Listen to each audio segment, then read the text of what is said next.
2020 का कंज्यूमर 1986 के कंज्यूमर के मुकाबले ज्यादा पावरफुल होगा? क्या उसको अपना अधिकार मिलेगा? नमस्ते कंज्यूमर्स, मैं हूं प्रियंका संभव और आज मैं बात करने वाली हूं नए कंज्यूमर कानून की। तो कंज्यूमर कानून में क्या है, आपके काम की बात जानिए मेरे साथ। समझते हैं कि नया कानून आपके लिए क्या कुछ नई चीज लेकर आया है और आपके हाथ कितने मजबूत होंगे। तो जो पुराना कानून था वो बना था 1986 में। 34 साल बाद हम इसमें बदलाव देख रहे हैं। बहुत समय से इसमें बदलाव की मांग की जा रही थी क्योंकि अब कंज्यूमर के शॉपिंग करने का रवैया, कंज्यूमर के आसपास के बाजार सब बदल गए थे। जैसे ई कॉमर्स, अब ई कॉमर्स का ई आपको पुराने कानून में नजर नहीं आएगा, यानी इसका कोई जिक्र नहीं था। इससे जुड़े कुछ रूल्स, रेगुलेशन, कानून नहीं थे, उसको एड्रेस किया जा रहा है। साथ ही में और भी कई ऐसे बदलाव किए गए हैं इस नए कंज्यूमर कानून में ताकि इंडियन कंज्यूमर जो है वो ज्यादा पावरफुल बने। तो कितना पावरफुल बनेगा समझते हैं। तो सबसे पहले बात तो यही करती हूँ कि ई कॉमर्स को इसमें अब शामिल कर लिया गया है। अब तक ई कॉमर्स को लेकर के जब भी समस्या होती थी तो उलझ जाता था कंज्यूमर, क्योंकि कहा जाता था कि क्योंकि कंज्यूमर कानून में कोई जिक्र नहीं है तो उसको कैसे, उसकी परिभाषा को कैसे लाया जाए, क्या किया जाए। लेकिन अब बहुत क्लियरली आईटी एक्ट नहीं लेकिन कंज्यूमर कानून के तहत ई कॉमर्स से जुड़ी शिकायत कंज्यूमर कर पाएंगे। जितने भी ई टेलर्स हैं, यानी जितने भी ई कॉमर्स कंपनियां हैं, ऑनलाइन शॉपिंग कंपनियां, उनके लिए अब जरूरी होगा कि वो अपने वेबसाइट पर रिफंड पॉलिसी उनकी क्या है, एक्सचेंज पॉलिसी उनकी क्या है, कंज्यूमर कहाँ शिकायत करे, इन सब का ब्यौरा दे। और केवल अपने आप को मार्केट प्लेस नहीं बताए बल्कि उनके मार्केट प्लेस में जितने सेलर्स हैं वो रजिस्टर्ड है कि नहीं, और अगर रजिस्टर्ड है तो किस शहर में रजिस्टर्ड है, ये सारी डिटेल्स भी ई टेलर्स को देना है। और कंज्यूमर के लिए इसमें खास ये है कि जब वो ई कॉमर्स कंपनी को शिकायत करेंगे तो 48 आवर्स यानी कि 2 दिन के अंदर ई कॉमर्स कंपनी को एक्नॉलेज करना होगा कि हाँ हमें ये शिकायत मिली है, और 1 महीने के अंदर उन्हें सुलझाना होगा।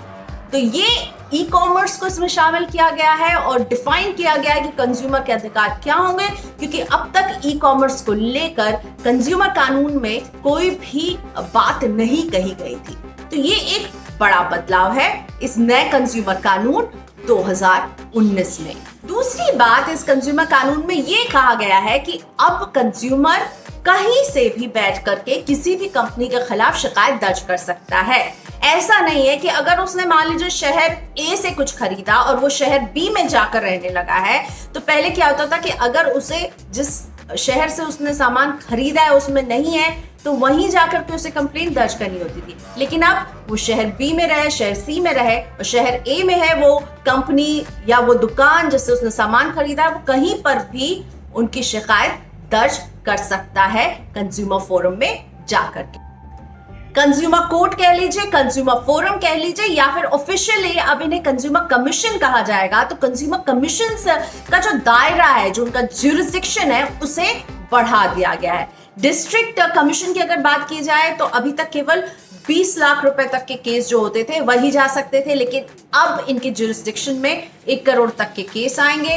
इसी तरह स्टेट कमीशन की अगर बात की जाए तो यहाँ पर 10 करोड़ तक का मामला जो है वो दर्ज किया जाएगा।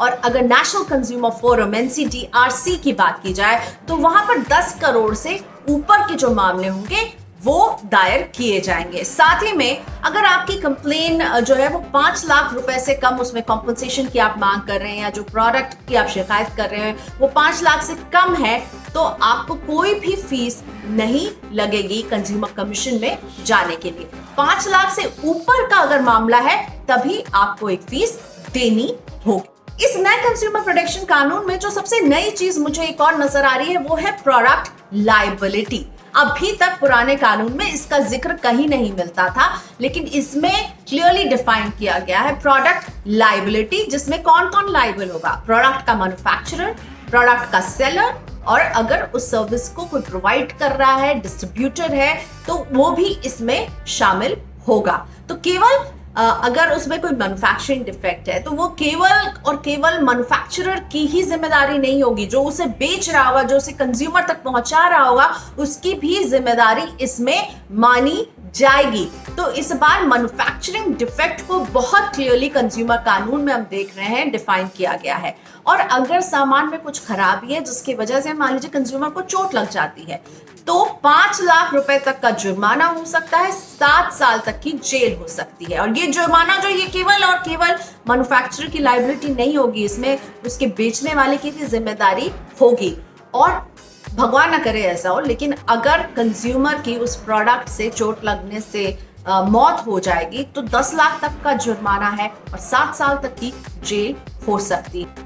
प्रोडक्ट में डिफेक्ट को इस कानून में बहुत क्लियरली किस तरह से एड्रेस किया जाएगा ये दिया गया है, जो अब तक पुराने कानून में मौजूद नहीं था। और केवल वो जिम्मेदार नहीं है जो प्रोडक्ट बना रहा है। अभी तक अगर किसी भी प्रोडक्ट में कोई डिफेक्ट आती थी तो जो आपको बेचता था वो इस बात को यही कह के टाल देता था, इसमें हम क्या करें, हम तो जी सिर्फ बेच रहे हैं, ये तो वो कंपनी जो बना रही है।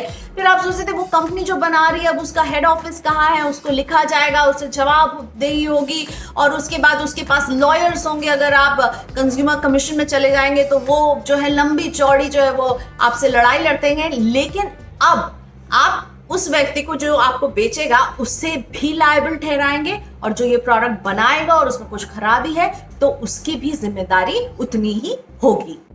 नकली सामान को लेकर भी कंज्यूमर कानून में एकदम क्लियरली कहा गया है कि अगर कंज्यूमर शिकायत करता है और उसकी शिकायत सही पाई गई तो जिस कंपनी का वो प्रोडक्ट होगा उस कंपनी का लाइसेंस 2 साल के लिए रद्द हो सकता है। और अगर उसी कंपनी की दूसरी शिकायत आएगी तो ये लाइसेंस हमेशा के लिए सस्पेंड भी किया जा सकता है। जिस दिन इस कानून को लागू किया गया उस दिन कंज्यूमर मंत्री रामविलास पासवान ने कहा कि अभी तक कंज्यूमर के पास जस्टिस पाने का एक सिंगल एक्सेस होता था, लेकिन इस कानून में हम उसको बदल रहे हैं। और वो कैसे बदल रहे हैं? वो बदल रहे हैं सेंट्रल कंज्यूमर प्रोटेक्शन अथॉरिटीज बना करके, यानी CCPA। एक 35 मेंबर्स की एक टीम बनाई जाएगी जिसे कंज्यूमर मिनिस्टर ही हेड करेंगे और बाकी एक्सपर्ट्स इसमें होंगे। एक तरह की एडवाइजरी कमेटी होगी। लेकिन CCPA इसलिए इंपॉर्टेंट हो जाता है क्योंकि इसके पास इन्वेस्टिगेशन करने की पावर्स होगी, इसके पास एक इन्वेस्टिगेशन टीम होगी। अगर कंज्यूमर इनके पास शिकायत करेगा तो उसकी जांच पड़ताल होगी। ये सुओ मोटो भी कदम उठा सकते हैं अगर देखेंगे कि बहुत सारी शिकायतें आ रही हैं तो। लेकिन अगर कंज्यूमर भी शिकायत कर सकता है और इन्वेस्टिगेशन टीम उसे इन्वेस्टिगेट करेगी और CCPA के पास बहुत पावर्स रहेंगे। CCPA प्रोडक्ट रिकॉल के बारे में जो है कदम उठा सकती है, कंपनियों को सजा दे सकती है, कंपनियों पर पेनल्टी ठोक सकती है। क्लास एक्शन को लेकर के CCPA का रोल बहुत बड़ा हो जाएगा। अभी इससे बनने की प्रक्रिया शुरू होगी।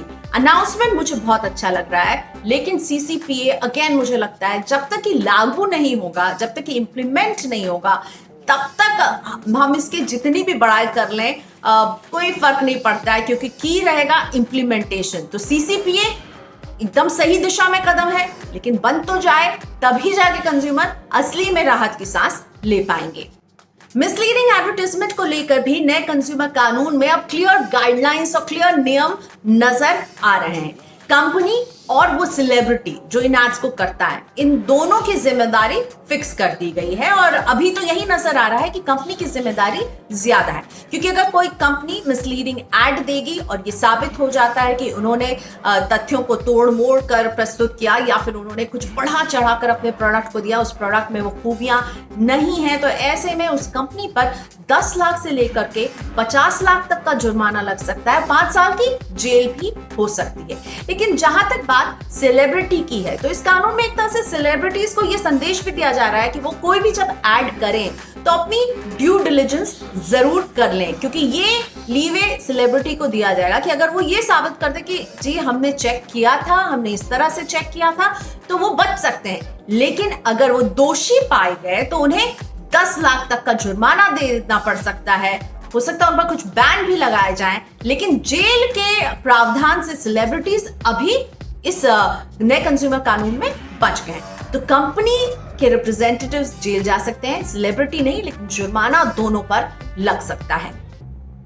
तो नया कंज्यूमर कानून कई नई चीजें होती हुई हम इसमें देख रहे हैं, जैसे कि कंज्यूमर प्रोटेक्शन अथॉरिटीज। अभी तक ऐसी कोई अथॉरिटी नहीं थी जो डेडिकेटेड थी कंज्यूमर इश्यूज को लेकर के, तो ये अच्छा कदम है। लेकिन अगेन बात वही रह जाती है कि आप बहुत अच्छा और सशक्त कानून बना लें, लेकिन अगर वो जमीन पर नहीं उतरे और महज पेपर टाइगर बनकर रह जाए तो इससे किसका भला होगा? कंज्यूमर का भला तो बिल्कुल नहीं होगा। अभी तक नहीं हो रहा था और नए कानून के साथ भी नहीं होगा, क्योंकि अगर मामले लंबे समय तक खिंचते रहेंगे कंज्यूमर फोरम में तो कोई कंज्यूमर क्यों जाएगा कंज्यूमर फोरम में? अगर स्टाफ की कमी से जूझता हुआ कंज्यूमर फोरम कंज्यूमर की सुनवाई नहीं कर सकता है तो इनके होने का क्या औचित्य है? कहीं पर भी मुझे नहीं लगा कि कंज्यूमर कानून में ये कहा गया कि कंज्यूमर फोरम में इतने समय में मामला जो है तुरंत सॉल्व कर दिया जाएगा। ई कॉमर्स के लिए हमने डेडलाइन बना ली कि 1 महीने में उन्हें कंज्यूमर रिड्रेसल करना है, लेकिन कंज्यूमर कमीशन या कंज्यूमर फोरम इन्हें भी तो जल्दी सुनवाई करनी चाहिए, नहीं तो कंज्यूमर का हौसला टूटता रहेगा। क्यों जाए वहां पर?